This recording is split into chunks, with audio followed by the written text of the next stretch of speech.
Olá pessoal, todos sejam muito bem-vindos ao nosso canal da Rendo, o canal que lida com o diagnóstico, que traz dicas importantes a respeito de estomatologia e patologia oral. Então vamos dar continuidade à nossa série a respeito de dicas importantes para o diagnóstico. Eu vou ficar pequenininho aqui no canto e hoje nós vamos tocar em um assunto muito importante em termos de diagnóstico. Eu agora vou abrir o nosso ecrã, nossa tela, e nós vamos falar um pouquinho a respeito da importância de nós preenchermos corretamente a ficha clínica e qual é o papel desse preenchimento no diagnóstico. Então, quais são alguns detalhes, se você for fazer a sua ficha clínica, que você deve estar atento, que pode, evidentemente, contribuir para o diagnóstico preciso de algumas condições. Ok? Vamos dar alguns exemplos da importância de alguns elementos pertencentes à ficha clínica que faz parte da anamnese. Então vamos lá. Então, por que eu tenho que saber idade? Então, lá naquele campo em que eu coloco a idade do paciente, se eu tenho um paciente jovem, eu já começo a suspeitar da possibilidade de ele apresentar algumas lesões que são mais frequentes em pacientes jovens. Por exemplo, se a gente observar aqui na ponta da seta, na parte aqui superior, a gente está vendo aqui uma rânula, que é uma lesão comumente encontrada em pacientes jovens. Ao passo que aqui embaixo eu observo uma outra lesão, que é uma hiperplasia fibrosa inflamatória relacionada à prótese, que evidentemente é uma lesão que acomete pacientes mais velhos. Então, preencher corretamente a idade do paciente é importante e já me leva a pensar no rol, numa possibilidade de doenças, de lesões que pode acometer determinado extrato etário mais do que outro. Então, esse é um elemento importante. E o que dizer do sexo? Então, notadamente, existem algumas lesões que são mais comumente no sexo masculino do que no sexo feminino e vice-versa. Vamos dar dois exemplos interessantes? Então, aqui, desse lado da tela, nós temos aqui um bom exemplo de uma lesão que afeta mais comumente mulheres de meia idade, que é o pemfigoide, que é uma doença imunologicamente mediada, onde eu tenho uma fragilidade epitelial bem evidente. Já do lado direito, o que eu observo aqui é um paciente afetado por paracoccidioidomicose, que é uma doença que comumente afeta homens, na razão aí de 15:1, 20:1, porque de fato o estrógeno tem um fator protetivo com relação à infestação do PB micoses, que é o micro-organismo que causa a paracoccidioidomicose. Esse é um outro exemplo interessante. Avançando um pouquinho, nós vamos falar sobre a procedência. Então, por que eu tenho que assinalar na ficha corretamente a procedência do paciente? De onde veio o paciente? Porque nós sabemos que algumas doenças são endêmicas.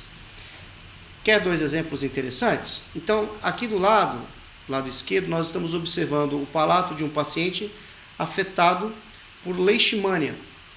Então, leishmaniose é uma doença endêmica em algumas partes do país e, notadamente, devido ao fluxo migratório, ou devido à concentração populacional, é mais comumente observada em algumas áreas, em algumas regiões. Aqui do lado direito eu tenho um paciente afetado por uma micose muito comum na nossa região, que se chama esporotricose. É uma doença proveniente de um fungo que infesta gatos. Então é muito comum aqui na região Nordeste termos casos de esporotricose. Então ficarmos atentos à procedência do paciente também é muito importante e pode, na verdade, explicar aí o porquê que o paciente tem uma doença ou outra. Queixa principal. Geralmente nós pedimos para que o paciente reporte a queixa principal nas suas próprias palavras e assim relatamos. E a queixa principal, evidentemente, diz muito a respeito da doença do paciente. Muitas vezes eu consigo concatenar, ligar a queixa principal com o diagnóstico definitivo. Dois exemplos que eu tenho aqui. Do lado esquerdo, o paciente, quando compareceu à clínica, a queixa dele era: eu tenho língua presa desde o momento em que eu nasci. Né? Então, aqui, notadamente, a gente nota a presença de um quadro de anquiloglossia, ou língua presa. Já do lado direito, o paciente portador dessa radiografia panorâmica, a mãe desse paciente, nos reportou que a criança tinha menos dentes do que se espera ter. E, de fato, esse paciente era um paciente portador de hipodontia. Então, ouvir o que o paciente tem a dizer é muito importante e, muitas vezes, essa queixa principal ela está relacionada com o diagnóstico definitivo. Então, é muito importante nós observarmos isso. E o que dizer dos dados socioeconômicos? Bom, muitas vezes eles vão explicar o desenvolvimento de algumas doenças e até mesmo algumas doenças. Quer um exemplo interessante? Aqui do lado esquerdo nós temos um caso de uma paciente que apresentou um caso de tártaro, um caso aberrante, né? Um caso muito grosseiro de tártaro envolvendo as duas arcadas, cálculo salivar, né? Basicamente esse paciente nunca havia ido ao dentista, um paciente que tinha uma dificuldade muito grande em sentido socioeconômico e não tinha como acessar os serviços.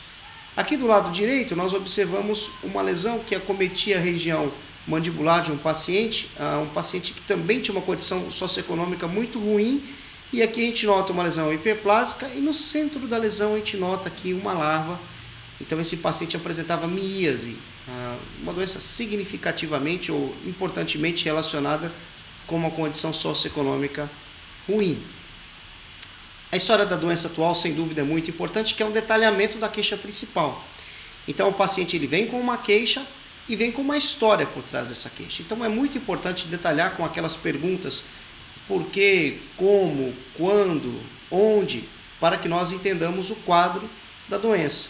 Quer um exemplo interessante, ou dois exemplos interessantes? Então aqui do lado esquerdo nós observamos uma paciente que estava sendo afetada por herpes zoster. E quando essa paciente compareceu à clínica, a gente observa a unilateralidade da lesão, ela veio com a história do desenvolvimento prodrômico, do desenvolvimento da história da doença, né? Então, uma dor neuropática, o surgimento de bolhas, essas bolhas eclodiram, formaram úlceras, essas úlceras agora se coalescem. Então essa é a história do paciente. Já do lado direito, eu observo um carcinoma de células escamosas, um paciente tabagista, etilista, que reportou essa lesão já por alguns meses e que se submeteu a diversos tratamentos sem uma remissão espontânea da lesão. Então isso também é muito importante para a formulação das hipóteses diagnósticas. A história médica também é fundamental. Então, quando nós temos um detalhamento da história médica, isso vai nos ajudar também, novamente, a pensar em hipóteses diagnósticas. Dois exemplos interessantes aqui. Do lado esquerdo, essa paciente que tem essa língua com essas áreas mais erosivas, mais despapiladas, nos reportou que tinha uma debilidade, uma deficiência em vitamina B12. Então, nós temos aqui um quadro realmente bastante sugestivo, uma manifestação clínica sugestiva de anemia perniciosa. E a paciente nos reportou isso. E o que dizer dessa figura do lado direito? Então nós temos aqui uma paciente com lesões dentárias importantes e aqui no fundo uma exposição óssea, né? Então essa paciente nos reportou que ela havia feito radioterapia em cabeça e pescoço e não estava fazendo a manutenção odontológica. Então nós temos aqui cárie por radiação e osteoradionecrose. Então a história médica do paciente ela é extremamente importante e explica os eventos, muitas vezes os eventos que nós observamos na observação horoscópica. Mesma coisa o uso de medicações, né? Então, por exemplo, no caso aqui à esquerda, esse paciente era um paciente usuário de nifedipina. Nós sabemos que o uso da nifedipina crônico, ele favorece os aumentos gengivais. Então, nós observamos aqui um aumento gengival medicamentoso. Essa pigmentação dentária, observada aqui no lado direito, era de uma paciente que tinha histórico de uso de tetraciclina na infância. Então, nós temos um manchamento dentário por antimicrobiano. Então, essa história do uso de medicações é muito importante também. Então, era isso. Eram algumas dicas para a gente pensar um pouquinho na importância do preenchimento da ficha clínica, que faz parte da anamnese, que faz parte do exame clínico, e isso pode apontar um caminho para o diagnóstico final. Então, fique atento a essas dicas. Por favor, se você gostou, dá um like, assina o nosso canal. E em breve nos vemos com mais dicas importantes para o diagnóstico. Obrigado.